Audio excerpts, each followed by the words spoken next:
이해양. 안녕하십니까 할러님들, 강원국입니다.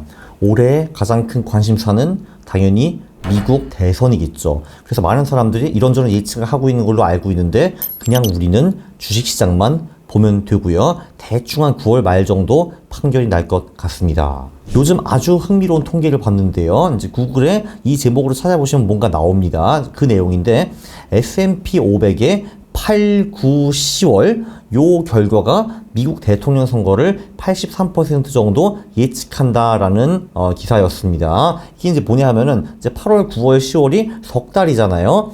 요 석 달 동안에 S&P 500이 오르면은, 그러니까 최근 100년 동안에 여당이 이긴 경우가 15번 중에서 12번이었습니다. 그러니까 24번 기록을 보면은 24번 중에서 실제로 8, 9, 10월에 S&P 500이 오른 게 15번이었고, 그 중에서 여당이 12번 승리했다라는 겁니다. 80% 확률이죠. 네, 반대로 9번은 8, 9, 10월 석 달 동안에 S&P 500이 떨어졌어요. 네, 그게 9번 그 사례가 있었는데, 그 중에서 여당이 이긴 거는 딱 한 번밖에 없었습니다. 한마디로 8, 9, 10월에 주시장이 안 좋으면 여당이 깨진다라는 거를 의미를 하는 겁니다. 사실 뭐 당연하죠. 왜냐면 미국 사람들이 주식을 엄청 많이 하잖아요. 한국 사람들은 주로 부동산에 투자를 많이 하는데, 물론 미국 사람들도 부동산도 하지만 주식을 한국 사람들보다 훨씬 더 많이 합니다. 근데 장이 빠지면 누가 기분 나빠가지고 여당을 찍어주겠냐, 뭐 이런 얘기죠. 자, 그러면 나머지 17%, 그러니까 이게 지금 안 먹힌 게 4번이었잖아요. 이게 보시면은 12번, 15번 중에서 12번. 여기 3번이 안 먹혔고, 여기서도 한 번 안 먹혔잖아. 그 4번이 무엇인가 한번 보시면요. 자, 1956년에는, 그때는 주식은 좀 떨어졌었는데, 그때 미국 경제가 초호황이었어요. 경제도 좋았고, 고용도 좋았고, 물가도 좋았고요. Everyone happy. 그래서 그 당시 대통령인 아이젠하워가 지지율이 자그마치 78%나 되었습니다. 참고로 아이젠하워라는 거는 독일어로 철을 패는 사나이라는 뜻이거든요. 그러니까 철이 있으면 그냥 패는 거야. 퍽퍽퍽 하는 게 아이젠하워인데, 그 당시 이 사람 지지율이 78%였답니다. 53년에 그때 한국 전쟁이 끝났잖아요. 그때 그 전후에 미국 경제가 정말 초호황이었거든요. 그래서 주식시장은 뭐 몇 프로 빠졌지만 그게 괜찮아 했다는 것 같아요. 자, 근데 68년에는 그 당시에는 주식은 올랐는데 여당 후보가 너무 듣보잡이었습니다. 그게 누군가 찾아봤더니만 케네디 대통령이 죽고 험프리라는 사람이 부통령을 했다는, 나 그 사람 이름 처음 들어봤어요. 내가 기본적으로 그래도 최근 100년 동안의 미국 대통령 정도는 다 알거든요, 기본적으로. 근데 험프리가 도대체 누구야? 나 처음 들어봤어요, 이 사람은. 근데 정말 듣보잡이었던 것 같아요. 그래서 이 사람은 주식시장이 올랐는데도 불구하고 깨졌고요. 그래서 떨어졌고요. 근데 0.7% 차이로 졌대. 굉장히 근소하게 졌어요. 그 다음에 1980년대에는 이 8, 9, 10월에는 주식이 비록 올랐으나 1979년 바로 전년에 2차 오일 쇼크가 있어가지고 인플레이션이 13.5%까지 올라갔고 경제가 폭망했어요. 그래서 주식시장은 이제 어느 정도 반등을 이미 했는데, 근데 이미 늦었어. 경제가 너무 그지 같아가지고. 그래서 우리 북한 때문에 잘 아는 카터 아저씨가 이때 쫓겨났습니다. 쫓겨났고요. 그리고 레이건이 들어왔죠. 그리고 2020년 4년 전에는 그때도 8, 9, 10월에 주식은 올랐는데, 아시다시피 그때가 코로나였잖아요. 그 사람들이 집에 자빠져 앉아있는데 뭐가 기분이 좋다고 여당을 찍어주겠습니까? 그래서 트럼프가 졌죠. 져가지고 4년 후 다시 위대한 도전을 하고 있습니다. 그래서 이거 다 종합을 해보잖아요. 그러면은 8, 9, 10월에 주식이 오르거나 경제가 어느 정도 멀쩡하면은 여당이 꼴이 한다라는 겁니다. 주식이 올랐는데도 불구하고 여당이 진 거는 거의 다 대부분 경제가 안 좋았어요. 뭐 그럴 수도 있잖아요. 경제가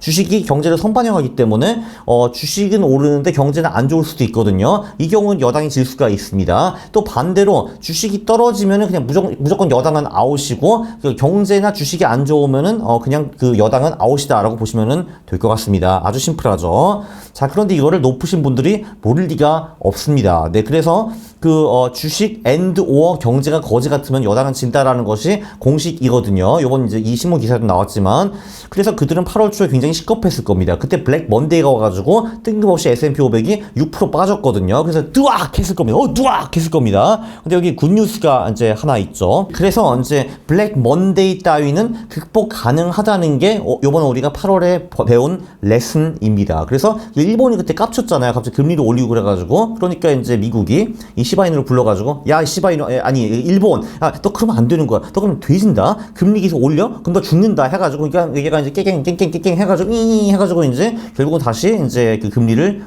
내렸습니다.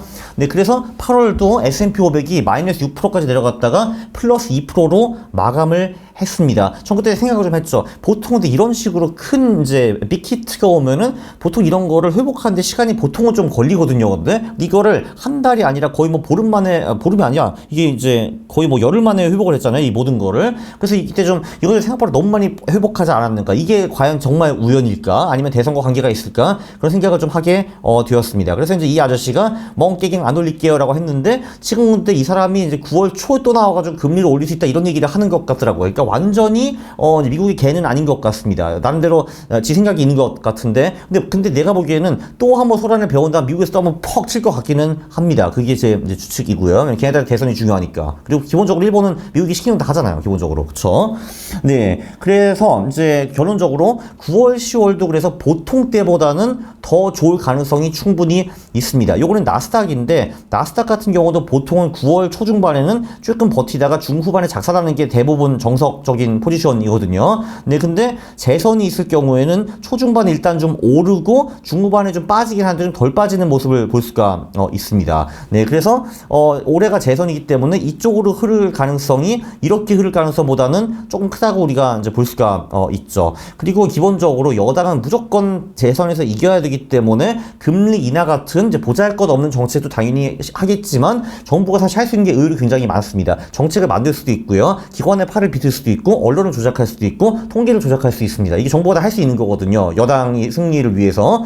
네, 그래서 물론 이제 이게 늘 먹힌 거는 아닙니다. 왜냐면은 여기 다시 한번 가보시면요. 8월부터 10월 이 석 달 동안 S&P가 오른 게 대선에 15번이었고 떨어진 것도 9번 있었습니다. 그래서 정부는 권한이 많고 힘은 막강하긴 하지만 그렇다고 해서 늘 8월부터 10월까지 주식시장을 올릴 수 있는 힘은 없다. 이것도 중요합니다, 여러분. 그래서 이 정부가 수단 방법을 가리지 않고 주식시장을 부스팅 하려고는 할 건데 그게 먹힐지는 우리가 9월 말쯤 알 수 있을 거고요. 지금 이제 9월 첫 거래일에 그 나스닥이 거의 3% 빠졌거든요. 그래서 사실 3% 아니다. 2% 어느 정도 빠져가지고 8월에 번 거를 거의 다 반납했습니다. 그래서 지금 8월 1일부터 지금까지 수익률이 똔똔이거든요. 거의 플러스 마이너스 0인데 근데 9월에 미국 시장이 좀 크게 밀린다. 그래서 뭐 마이너스 5% 마이너스 7%로 마감한다. 그럼 그 정도는 10월에 우리가 다시 만회할 가능성이 별로 없잖아요. 네, 그러면은 트럼프 당선이 거의 이제 확실시가 되는 거죠. 9월에 진짜 미국 시장이 크게 망한다라고 하면은 물론 여당은 안가림을 써서 그걸 막으려고 할 겁니다. 네, 그래서 결론은 재선 특수성 때문에 올해 9월, 10월은 평상시보다는 아무래도 그래도 더 좋을 가능성이 조금 더 높은데 그 가능성이 100%는 절대 아니라라는 거고요. 저는 그 확률을 3분의 2 정도로 봅니다. 왜냐면은 최근 24번 중에서 실제로 8월부터 10월에 상승한 게 15번이고 떨어진 게